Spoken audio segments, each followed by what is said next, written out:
Good morning, Dual Coast fans. Welcome back to another episode of Dual Coast Podcast. I'm your host, Dan Skoka, joined by my West Coast co-host, Russ Rogers, and we are joined by a very special guest this morning, Colleen Lindberg. Colleen, thank you so much for being with us this morning. Oh, I'm so excited to be here, guys. It's going to be so fun. Oh, yeah. Sure. So excited to have you, Colleen. Yeah. You know what people don't know is that this month of February is all about the women. Yeah. I love it. Right here on Dual Coast. Right here on DC. Every one of our guests are women. That's and correct. So I'm excited because we get to launch with you. This is amazing. I'm so excited. I think you're kicking it off. I'm kicking it off. Let's go. Yeah. You know, I mean, all throughout last year, we had women, periodically, mixed in and everything. And it just really depends on who's available, when we can make this happen, But it seems like in the latter part of the year, we had a lot more than we did in the first half of 2025. And the start of this year, there's a lot of women that are going to be on Dual Coasts. And so we're thrilled that you're on the show today. And I have to say this, in your bio, I want to just read the last little clip about Colleen. Colleen isn't just a mentor. She is a frequency, a vision keeper. I love that. And I think if anybody was to get on the line with Colleen, frequency is something that really resonates with you. And it resonates with you probably more so than I can even imagine, right? So why don't you just take a moment and let's kick off our Dual Coast podcast today with that statement that I just read right there in your bio, and tell us what those little lines right there mean from you. Yeah. It's so interesting. I think over the years, so most of you guys have never heard a pathway of mine, but I've been an entrepreneur for 17 years. And one of the key elements of the whole pathway and journey for me always was my attitude and how I showed up in rooms. So now granted, I live in Costa Rica now. So back in the day, I used to wear high heels and bright lipstick, and they'd be bright, right? So I could be in all black, and all of a sudden there'll be this pop of red color on my feet, and people would be like, who is this chick? And they wouldn't know who I was when I'd walk in the door, but something would draw them to want to talk to me. And whether that was my heart energy, or that was my big energy, or that was the shoes, it was always the thing. And as I moved to Costa Rica, I actually brought 10 pairs of high heels here. And everyone was like, what do you mean you're bringing high heels to Costa Rica? And I was like, guys, you don't understand. This is who I am. I need them here. Now they're rotting in the closet, literally from falling apart because of the humidity. And it's just so interesting, the whole path. I think I've worn each pair once since I've lived here 3.5 years. And it's changed. So now the energy and what I hold is just, you'll feel it in my content. You'll see it through here. You'll just feel that there's a vibe, and you'll be like, I don't know about this chick, but she's there's something about her. And everyone has an energetic coding. So the more we lean into our authenticity, the more we fire that energetic coding, and we just are. One of the guys that I always go to the restaurant where he bartends, he says to me, you just walk in here all the time, and it's this positive wave just moves through you, even though I'm not even doing anything. It's just all of a sudden, Colleen's here. And it's I've really understood and honed in on that energy over the years. And it's almost like a superpower, let's just call it. But it's not. Yeah. It's just who I am. I don't have to turn it on or turn it off or do anything with it. I just have to be myself. And that's the frequency all of us get to hold. But most of us are trying to become other things instead of actually owning who we truly are. So yeah. Well, some of the posts that I've seen, you're out in, in the wild, you're in rivers, I just, high heels just don't resonate with that frequency. Well, I did a shoot once on the ocean, and I brought my high heels with me, and I literally put them on, and I kept sinking into the sand. And some of the best photos are me trying to stand in high heels, and I'm wearing a suit jacket with a bikini. And it's just because it was for a multi-dimensional kind of energy work, right? Stuff like that. And it was I was laughing so hard at myself, trying to hold an identity of who I used to be in the new identity of who I truly am. It's if you look at it, you could see the dimensions of the photo, but I bring them to North America only. So when I go to North America, I pack one pair, and that's it. That's it.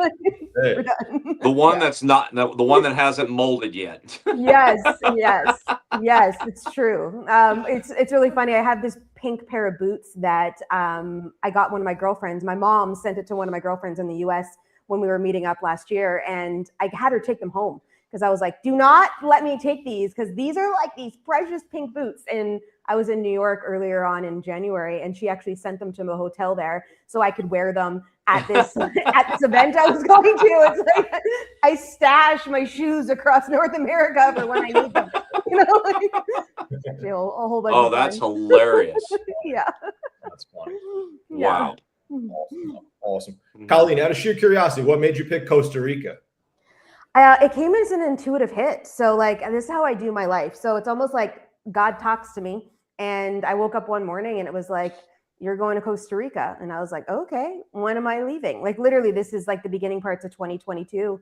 Wow. And by the fall of 2022, I was here with 3 duffel bags. I'd sold everything and moved to a country that I'd never even been to before. And I knew no one.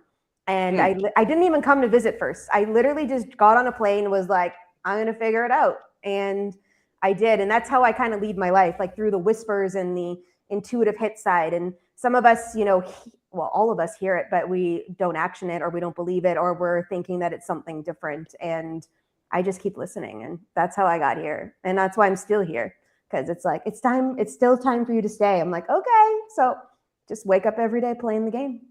That's awesome. That's amazing. Yeah. Well, we know that you're in Costa Rica. We know you don't wear shoes. But let's talk about the life in heels. Let's talk about a little bit about your past to get in your journey of where you are now. So tell us a little bit about, the heel life.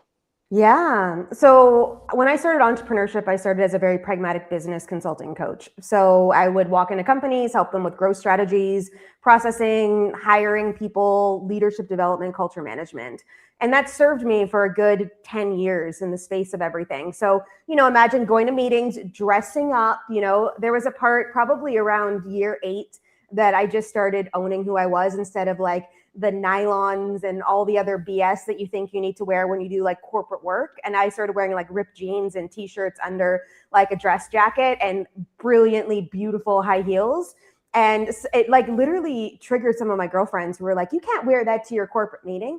And I was like, no, I actually can. And they're like, but they're going to judge you and all these things in the space of that. And I was like, yeah, until I open up my mouth. And then they're going to be like, this chick knows what's going on, right? In the space of that. And so I held a certain regard. Like I started making $10,000 months back in 2015 in the business. And it was like I rode that wave for a while. Things were easy. Like success came easily for me because I was always just in it, in the space of that. Clients were getting results. Things were happening. They would refer people. And it was very, pragmatic work. And even though I was really good at it, it always just kind of landed flat. I'd wake up in the morning and it wasn't like I was like, yay for the day. Like it was like, okay, we got to go to that client and move some stuff through and all the things. And then like a lot of people, when 2020 happened, it's like some of us started to reevaluate our life. And it was like God said to me one morning, it's time. And I was like, time for what? Like, it's time for you to actually start to do the work you're meant to do in the world. And I was like, what do you mean? Like, I'm doing this stuff over here. Like, people are getting the things and I'm having success and, all the stuff that we keep saying to ourselves. And it's like, no, but it's time for the connected work. And so like, as I listened and fought, spirit, let's just say for a good few months, I finally near the end of 2020 was like, fine, I'll do it your way then, and a lot of the work I do now is soul purpose driven. So it's not just pragmatic stuff. It's like, how do we get you aligned in what you're actually meant to do in the world, and then fired behind that truth and power and take ownership of that and then lead life that way in the field. And I do a lot of the clearing energetic work to make sure people can align in that. And it's like, I fire them up. And it's like in 2022, when I moved to Costa Rica, I thought I was grounded. I thought I'm like, you need to go out in nature and be with nature. And, I thought I understood it. And it was almost like I got cracked wide open about what it's like to be a human in the world instead of doing the being of a human that I was doing technically in North America. Because if you guys think about it, we run meeting to meeting, we're doing stuff, we're checking the boxes, we're doing all the things, we're going to the gym, we're doing the workouts, we're eating the stuff we need to eat, we're meeting the family, and it's like this rolling thing. And not that there's anything bad, quote unquote, about that. But some of us lack so much connection to self that we forget that we're actually a human, and there's a connection that's happening here. And when I moved here, it was like, it almost like threw, like it like minimized energy, but it almost like came right at me in the face, like a 2x4. And it was like, holy man, I totally am disconnected to self, even though I thought I had all the tools and I thought I was doing all the things, and like, you know, and the recognition of that. And then I went, oh, I understand now. It was actually a really the coolest part of the journey was when I walked out of my house one day, and my neighbor, who is a Tika, so that's like the name of the people that are native to the land, Ticos and Tikas, they were born here. She had literally one of her chickens strung up on the fence and was just about to like behead and like chop the chicken off to go make it for dinner. And she lives right beside me, like, you know, so I walked out of my house and I'm just like, oh my God. And I like finally connected some of the dots to be like, yeah, you do not live in North America any longer. Like, you are not there anymore. Like, you are in a completely different world. And they just teach you so much about being. One of my guy friends who moved here said to me one day, like, his workers on the property, he would talk to them and they would stop working every time that he would talk to him to communicate and to be present in that relationship. And then they would start working again when you were done talking. So he's like, I tried to not interrupt him so that he could keep working, but sometimes I just needed to ask him some questions. And it's like, if you think about that, like present moments of time, like how often are we actually really truly present with people in our world? It's like, I've learned so much about being, like when I say being a human, it's like what it actually means to be in this relationship together. So yeah. So there's the kind of journey, sort of. Yeah. That's amazing. Amazing. Colleen, a lot of your posts talk about major transformation shifts and shifts happening internally. What's a sign somebody's in the middle of that shift when they might not even realize it? Yeah, well, we can take this in different dimensions, because it's like sometimes we're in the middle of transformation and we don't know, and all this stuff is going kind of wrong in our life. Like we're struggling, or there's a ton of chaos, or we're like under it. It's like we just can't seem to get this grip moving through. And that is actually what we call like an upgrade in the energetic field. It's like we're actually becoming or remembering who we truly are, but our natural human is resisting that work. So therefore we're creating this resistance in that transformation field. So that could be one of the key dynamics. If someone's just like brand new to this personal development conversation, I know you guys talk about it a lot. I've heard some of your past episodes in different kinds of ways, you know, of like choice and belief and moving through and all of some of the dynamics of that. It's like when we recognize that if we're in chaos or struggle or lack or doubt or any of these juicy emotions that run through what I call the 3D mechanism, like the earth plane, something's off, which means that we are either resisting our next moves, we're resisting the space that is actually being called into us, or we've outgrown that space, you know, like we're trying to stay with these relationships, or we're trying to stay in this job, or all the dynamics that we're pushing up against, trying to make something happen. You're being called into more alignment, more juicier things in your world, like actual deeper rooted connection. And that is one of the aspects of transformation that I'm finding like is happening right now, that people are kind of resisting that space, or we're on the wave is what I call it. It's like we're on the top and it's like things are going great and we're moving through this space. And then all of a sudden, like something transpires and we're coming up against our next level. And it's like, okay, it's time for the upgrade. It's time for us to shift habits. It's time for us to maneuver that forward. It's time for us to launch that new offer. It's time for us to, you know, I don't know, get a new podcast, like host episode guest coming on that's going to amplify the version of us that we desire to kind of lean into.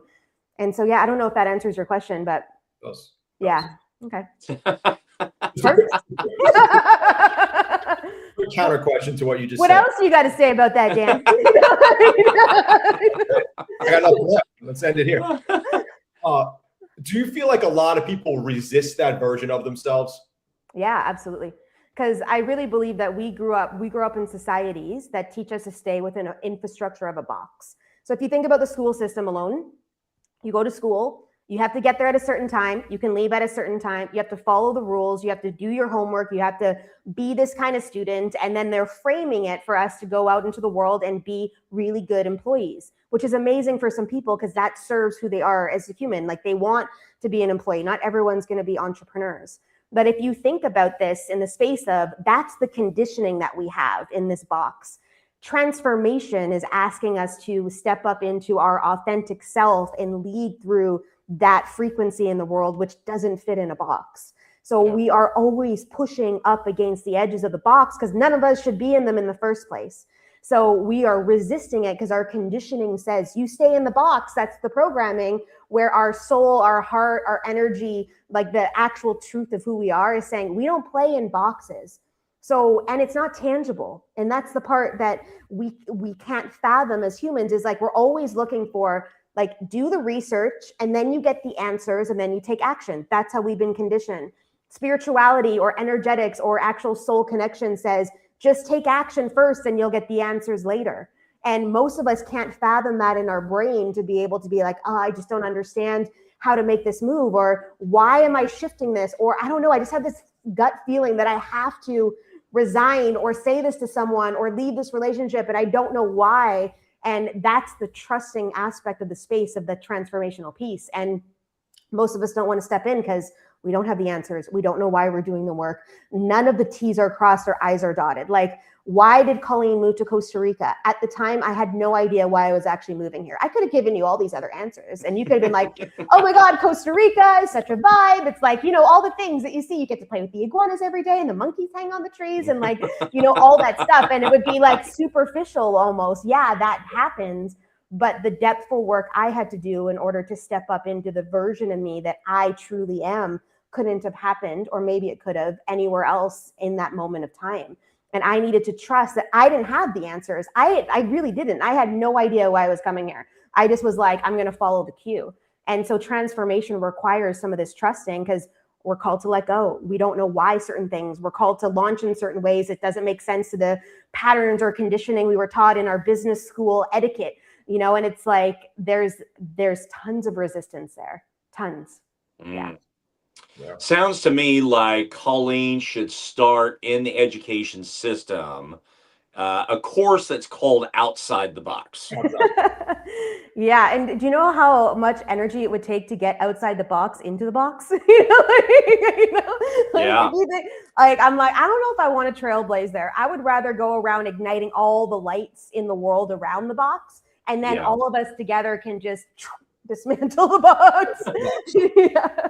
Take it out. Yeah, you know, because, you know, when I think about, like, you know, high school courses, college courses, you know, I don't remember, you know, a lot, but in terms of my elementary classes, right? But you know what? The one teachers that really come to mind while you were talking, and I was going back, who really resonated with me in all of my years. Yeah. And there are three that still stand out right now. When I go back to elementary, I go back to high school, and I go to college, they were all three men, but all of them spoke outside the box. Right. And some of those things that I recall really spoke on creativity.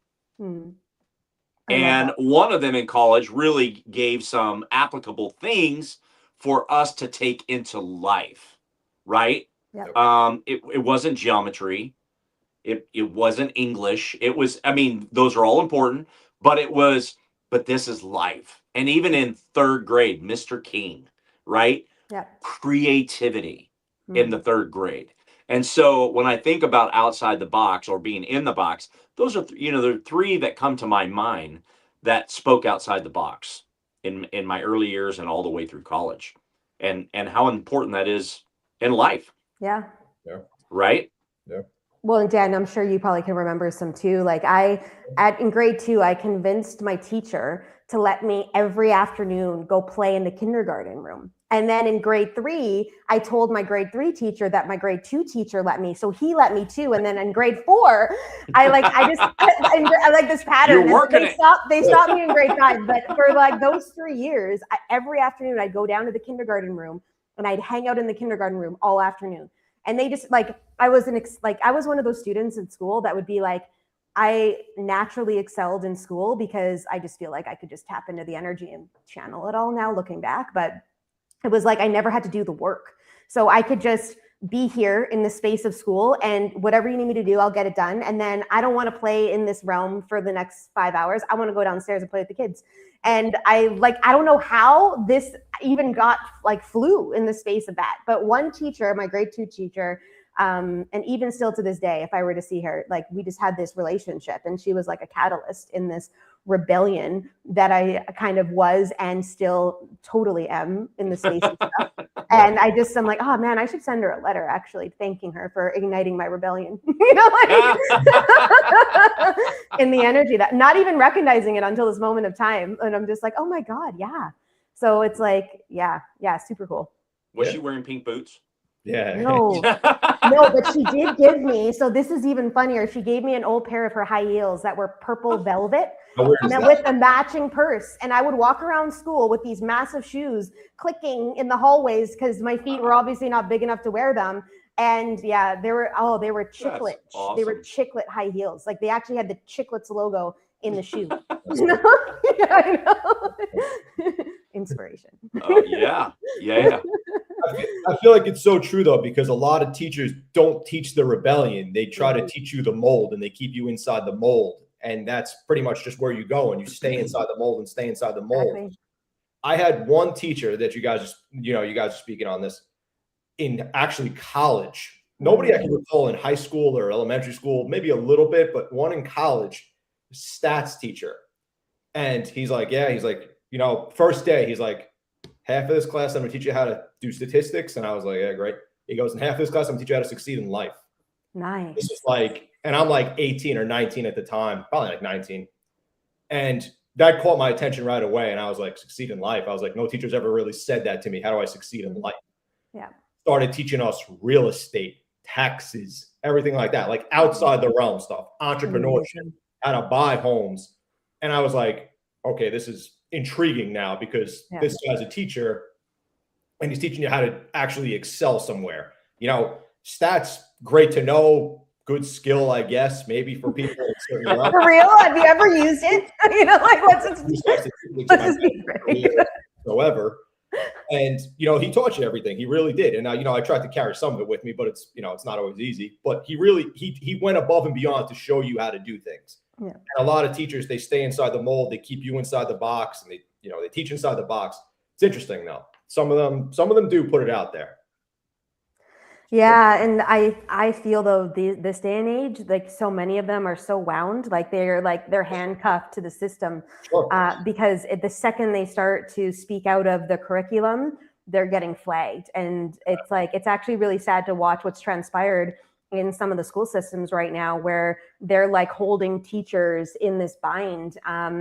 And some of them are not willing to be rebels, like some of us, in the field of actually sticking up for the whole mechanism of it, because job security and all the things. And they're like, I got kids at home. I need this job, and all of that energy, especially with what's going on in the world now with inflation and all the stuff. It's just it's challenging, and I honor them. If any of the teachers are listening to us right now, I honor you, and I get it's probably not easy. So, yeah. So you live on a high frequency level, and you deal with that with people in their life. Mm-hmm. But what really, being out there in Costa Rica, what keeps you grounded? Yeah, my dog for sure. She requires me to be grounded. So 3 to 5 walks a day is her requirement. And I get to watch her.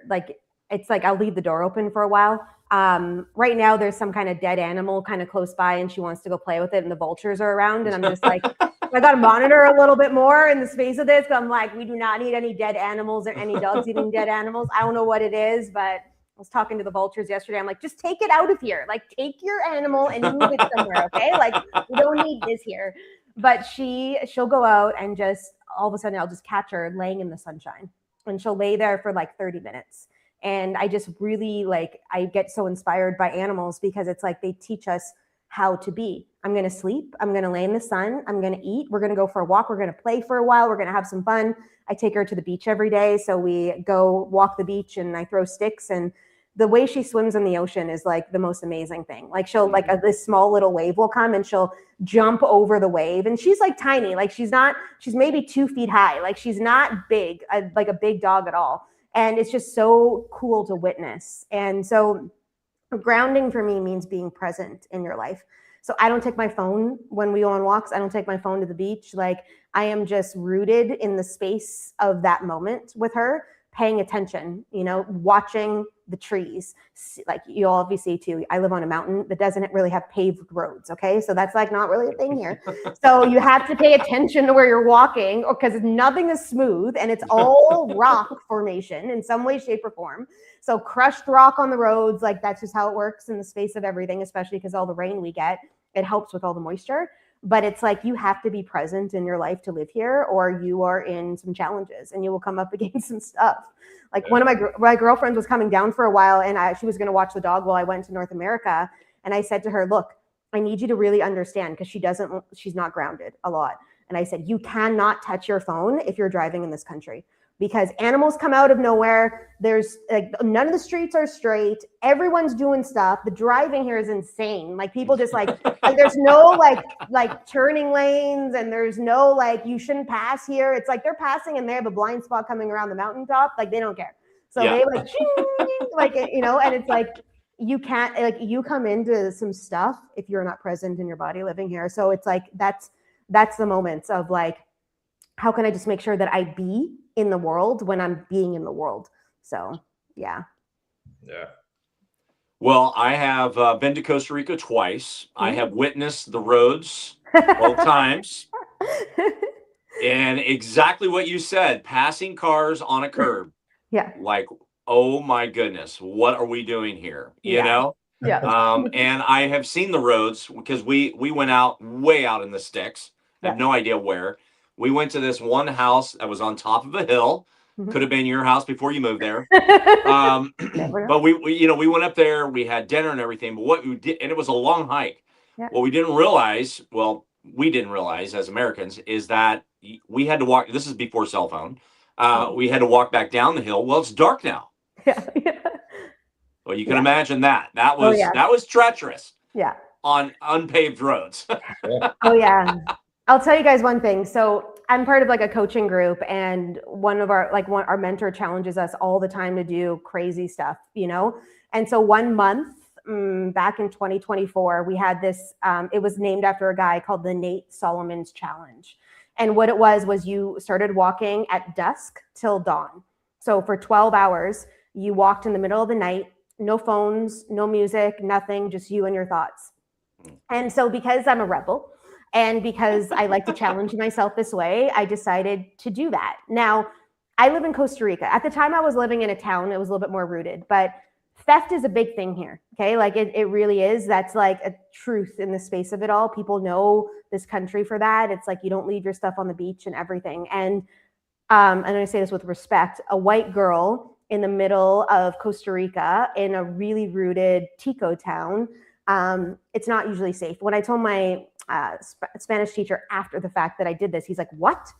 But what I did was I carried my machete on my back. So I had a weapon in case I knew something was going to happen. But also too, it's pitch black. Like, so I had my headlamp, but there's no street lights. Like, it's like, and the jungle comes alive at night, right? So it's like, I understand that mechanism. I made it the whole night. It was like 4:30, the sun started coming up, and by 5:30, it actually came up over the mountain and I could close out the night. There was only one time, I guess twice, that I met a really like hammered guy, and he's like, let me walk you home. And I was like, no, like you keep walking that way. And I was fine like that. But I saw a car slow down and then back up. And then I kind of turned a bit so he could see that I was wearing my machete. And then they just took off after that. So it was like, so I didn't have any challenges that way, but I get that space of like being in the dark here in Costa Rica. And like, yeah, some of my girlfriends were like, I want to do that again. I was like, I never want to do this ever again. Okay, like let's just put that on the field. I got a check mark for this. We're done. Like, yeah, it was a bit intense. Do you carry your machete when you walk around in Long Island? Yeah, all the time. Back pocket. Do you even own a machete? Like, let's actually ask. That's the real question. I don't. I own a machete. I'm going to be honest with you guys. Squirrels out here, Russ, they get violent. Yeah. A steak knife. That's about what you have. Exactly. The raccoons and the squirrels, they get violent at night here. You got to be careful. Let's just be real. I've never owned a machete before this country. Okay. Just want to make sure I say that out loud. That's so funny. Colleen, a lot of your content and what you speak about, it has a big theme of expansion. What would you say is the scariest part of growth for most people? And how do you coach someone through the moment when they want to quit? Yeah. So this happens often. It's like we come up to what I call the edge. You know, we're on the edge of the cliff and we can see the life we're meant to live over there, right? You can see the impact, the house, the people you're meant to inspire. Like it's like over there. And we've got to take the step in order to get off the edge to get to the house. Like that's kind of the mechanism of this. We have to jump in the space of that. And I think the biggest fear is leaving parts of our life that we deem safe to actually move into expansion. Because expansion requires us to make bold moves, to invest in ourselves, whether that's in different programs, mentorship, in different audios, in different spaces. And a lot of us are super regimented in our systems over here that even investing in themselves is like a big thing for them because they don't want to let go of the money or they don't have enough time to do it or all the things. Like even working out, you guys think about it. A lot of people in the space of, I don't have time to get to the gym. And it's like that's an excuse that we use a lot as humans. And so it's like, the courageous action is one of the key aspects to this whole thing because a lot of it comes down to trust because we don't have all the answers. We don't know exactly how we're going to move it through. We're worried about what our parents are going to think or our friends are going to think or all that. Like, I can't post that online. Like, what if my girlfriend from grade 2 has something to say about it? And then in my mind, I'm like, who the F cares? Yeah. You know, like this is your mission. Like, this is what you're meant to do in the world. And you're worried about this friend who probably isn't going to be your friend any longer in the space of your actual movement and growth forward because they can't meet your energy. They aren't in the same value system, have never been, but at a certain time in your life, it worked in the space of that awareness, especially in grade 2. Like, you know, our values were, let's just play. And now it's like, I want to play and I want to impact the world. And so a lot of this is, and it comes down to choice. And it's just like, you need to either choose. Are you going to stay in the mediocrity that's playing out right now in this, like, we think it's safe, but it's never safe because the only thing safe in life is safe people, right? So like environments can shift. Natural disasters happen. All these things are transpiring in the world that we're witnessing right now. And it's like the only safety is here. It's right here. And it's like, how do I show up in this space, in this movement forward? And it's like when I'm guiding people through this and yeah, sure, I've got some tough love energy inside of me to be like, dude, I don't like, you can stay in your excuses. You can go get the job. You can go do the things. You can stay. You can. That is your option. But in a year's time from now, that flame in your heart is still ignited and you're still going to keep hearing the whispers and you're going to be a year now away from the actual impact you're meant to make in the world if you would just right now in this moment, just have courage to step forward. And it's like almost like speaking that into them to be like, guys, we all have options. We all have free will. We all get to choose how we show up in the world. We do. We actually can choose today to go to the place or not go to the place, to make the post, to not make the post, to put the offer out, to not put the offer out. We choose that every single day. And so every day you get to choose. Am I staying in this smallness, in this mediocrity, or what I call the kiddie pool? Or am I actually going to live the life I'm meant to live in the impact I'm meant to make over here, making bolder moves, having courage, speaking truth, moving through my power, and changing the lives of the humans that you're meant to connect with? And it's like, when you weigh that out, it's kind of like, oh, you know, I'm not swearing on purpose. If you guys follow me enough, like you'll see I swear in everything else I do, but I'm kind of tight-lipped today. But normally I would add in a couple of aspects into there to just kind of emphasize my point. Okay. Okay. I wasn't sure. I forgot to ask before we hit record because sometimes I'm like,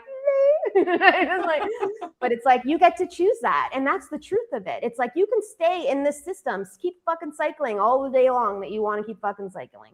But you get that choice. And every day you got to keep making it for yourself until it becomes the new habit. Yeah. That's so true. I just something you just said though. People are so scared about the posting. I just want to bring that up real quick. Yeah. Because people are so scared to post and they're going to be judged and everything like that. And like you listen to like Alex Hermosi and people of that, you know, entrepreneurs, and they're just like, just put it out there. Who cares what the hell anybody thinks? Like Gary Vee, he's like, people are going to judge you no matter what. He's like, just post. He's like, it doesn't matter what they say, what they think. Who cares? You have to embarrass yourself a little bit to try to excel somewhere. You know, you have to put yourself out there a bit. And like Hermosi says that stuff all the time. You got to be willing to just put yourself out there and see what happens.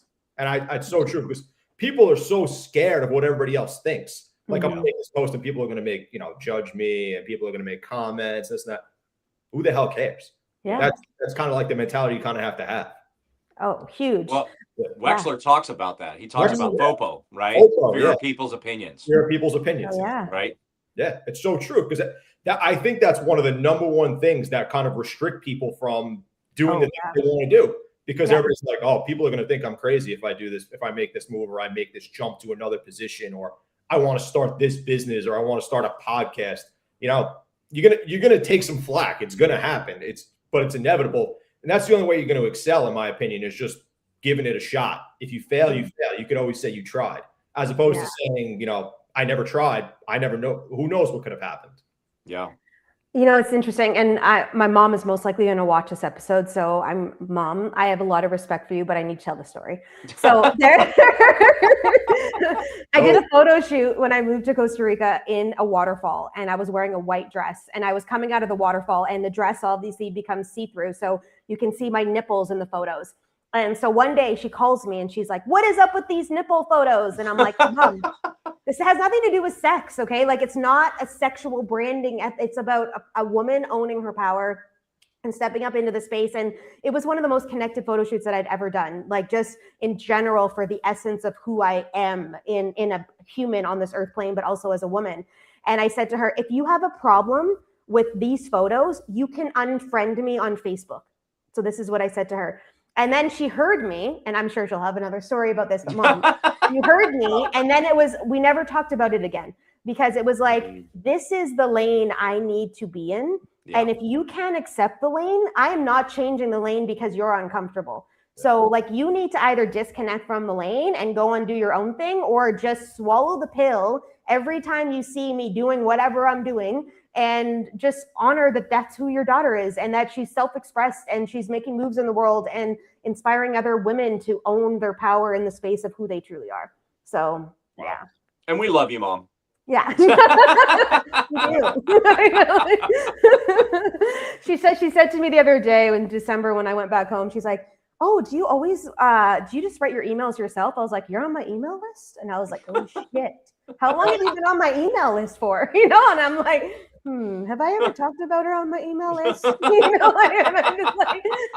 Now I'm just like, whatever, the truth is the truth, right? And we all have our stories, right? We all have our stuff that we're moving through. So it's just so interesting. That's so funny. For sure. So true. You help women daily, right? And one of the things you say is to help, wake the F up, right? Yeah. Where do you find, like, most of these women, where are they stuck in life? And obviously, we've got a lot of male listeners, and they may find themselves stuck in the same way, but I'm going to address it because you deal with, work with a lot of women.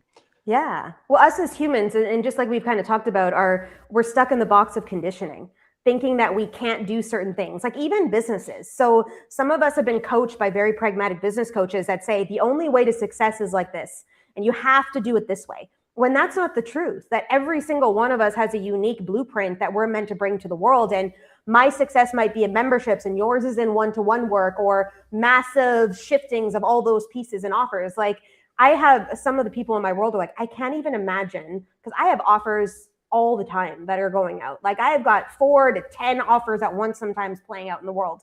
And I love that shit. Like, if I had one offer only, I would be like so bored, and I'd be like, it just wouldn't satisfy me in the space of that. But we're so used to looking through the lens of other people and managing our life through the lens of what others think we should do, that when we come to this edge in the space of that's asking us to actually be ourselves and to authentically lead in our own power, it's like, that's where the spaces come into play. It's like there's this moment of time where we know we're meant for more, where we're done and tired of the way things are aligning in our life, where we know we need to change something. And it's like, that's where the courageous place comes into play, where it's actually, it's almost like I see it like we're in this black and white version of our life, and then the color's right here, and we're right at the edge of moving through, and we've got to step the line over, which means we've also got to release everything that's going on behind us. Most of it doesn't come forward. Your relationships shift as you do more growth work, your business structures change, the team flips over, You know, how you show up in your health changes, you know, new supplements, new regimes, all that frequency shifts for us into the highest vibration. And most of the stuff behind us in the black and white can't come through unless it's coming through with us and changing and moving with our identity, and it grows and shifts with us. But a lot of the time, it's like who we were back then cannot come forward to who we are today. It's like I say this often, like the $10,000 a month version of me isn't the version of me that's going to land $100,000 a month. She can't. She doesn't have capacity. She doesn't know how to make that work, where it's a different identity that moves through. The true identity of who I am moves through. So beautiful. I think I answered that. Yeah, you did. Yeah, okay, good. You did. No, I love it because,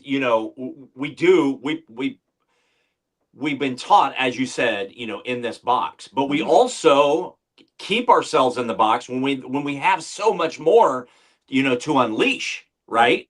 Yeah. And I look back at, what I was doing for 20 years in coaching, and I was a trainer for baseball and softball athletes, and I was fine with the way that I was going with life. This is what I thought I was going to be doing, that and landscaping. Things were fine, right? COVID hits, life switches. And all of a sudden the trigger went on, and then boom, but it's continual. It's continual, right? Yeah. And there's so much more out there than people think and what they have within them. Yeah. It's so true. And if you think, like it's like the light turns on. So, right. So when the light turns on, now you can't turn it off. So now all of a sudden you're seeing all these possibilities and you're meeting these cool people that are expanding you now more. But it took you that moment of time to step out of the darkness and into the light and to turn the light on. And that took courage. That took you releasing versions of you. That took you changing something. That took you picking up the book. That took you making the call or investing in the program that brought in a whole new layer of awareness.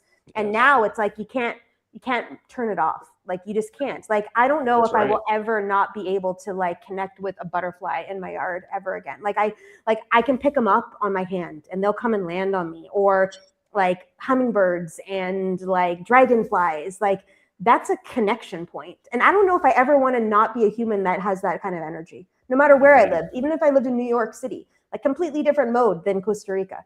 That was a really good vibe to be in Manhattan for 3 days. I was like, whoa, where am I? I was like, shit.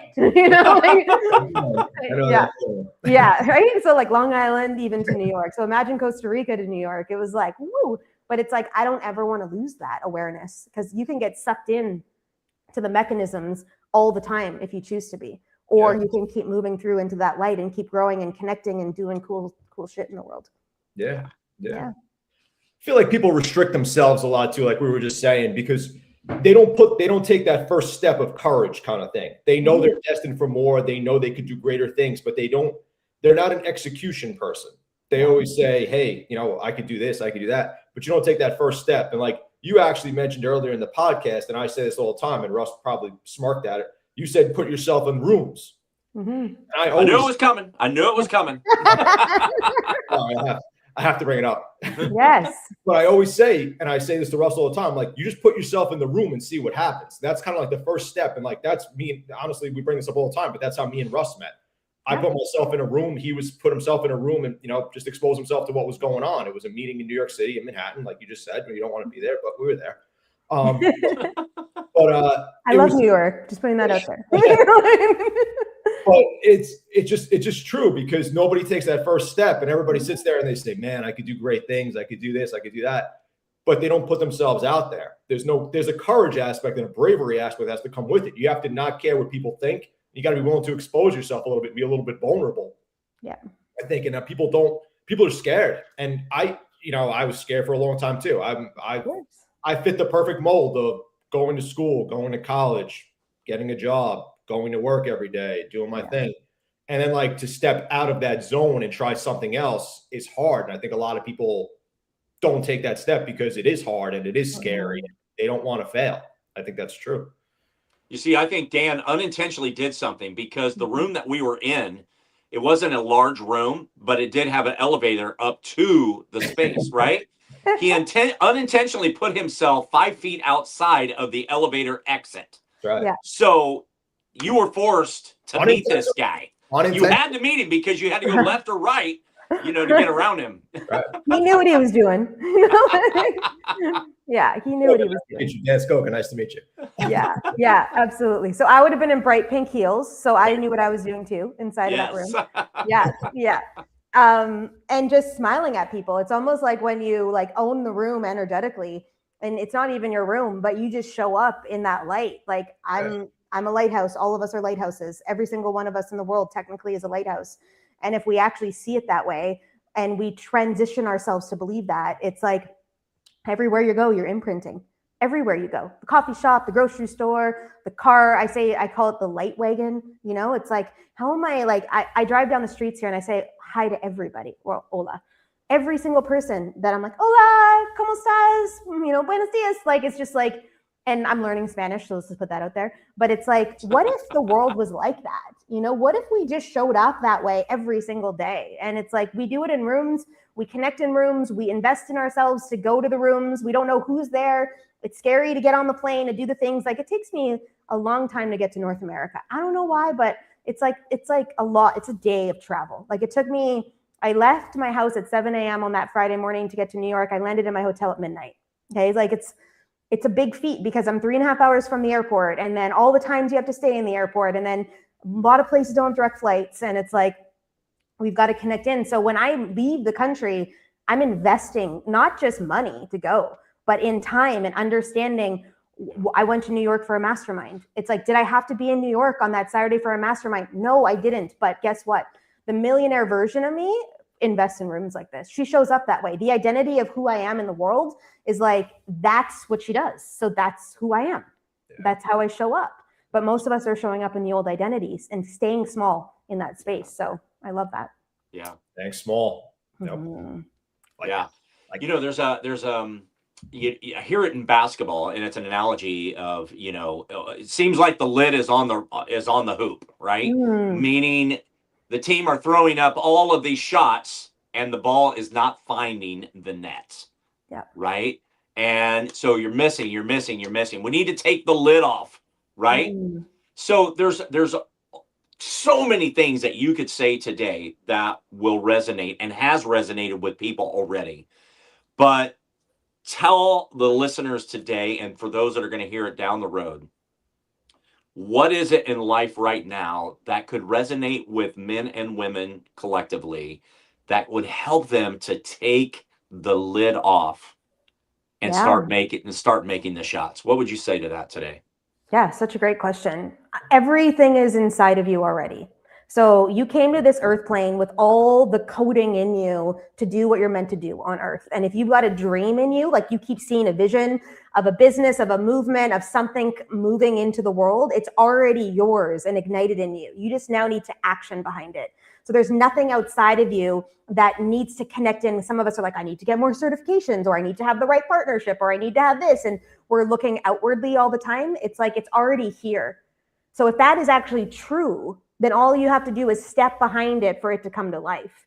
And every single one of us has this key. Every single one of us. It's just a matter of us choosing to step up into that. And it doesn't mean it's always going to be easy, because we're going to come up against all the stuff, all the haters, all the moms out there asking about nipples, all the things in the space of that, people doubting you're going to make it, everything, all of it, people questioning you. I have one of my clients all the time. She's like, well, my friend said, I'm like, you need to stop asking the people in your life that don't have what you want their opinions, because they're only going to give you the opinion from the perspective they hold, which isn't the perspective you want. So why are we going to these people for advice when we should be going to the people that have what we want for advice? Because they know the path. They've gone through the pathway. But it's like, if it's in you, it's for you. So that dream in you, that vision that you keep seeing, that business that you desire to move through isn't someone else's, it's yours. Yeah. So if that is true, then everything is inside of you. Yeah, maybe you need to get some tools like some CRM, or learn a couple things about how to do stuff, or learn how to make reels on Instagram in the space of everything. But it's like, those are the assets that you're going to have to acquire in order to make this move. But the essence is already in you. Now it's just time to start trusting it and stepping behind it. So good. Oh, that's great.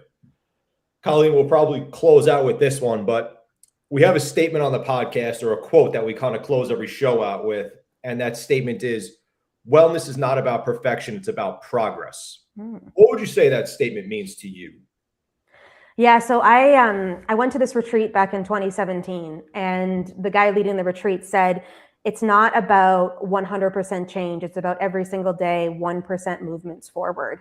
And now, I'm kind of like a gutsy girl. Like, I'd rather bet it all in. I'd rather go like 25% change in a day. But if you think about normal humanity, like 1% is a lot. So if you're making moves every day in that 1% of making shifts in your life, then you're on top of the shift. Because over time, I read this book once called The Slight Edge by Jeff Olson.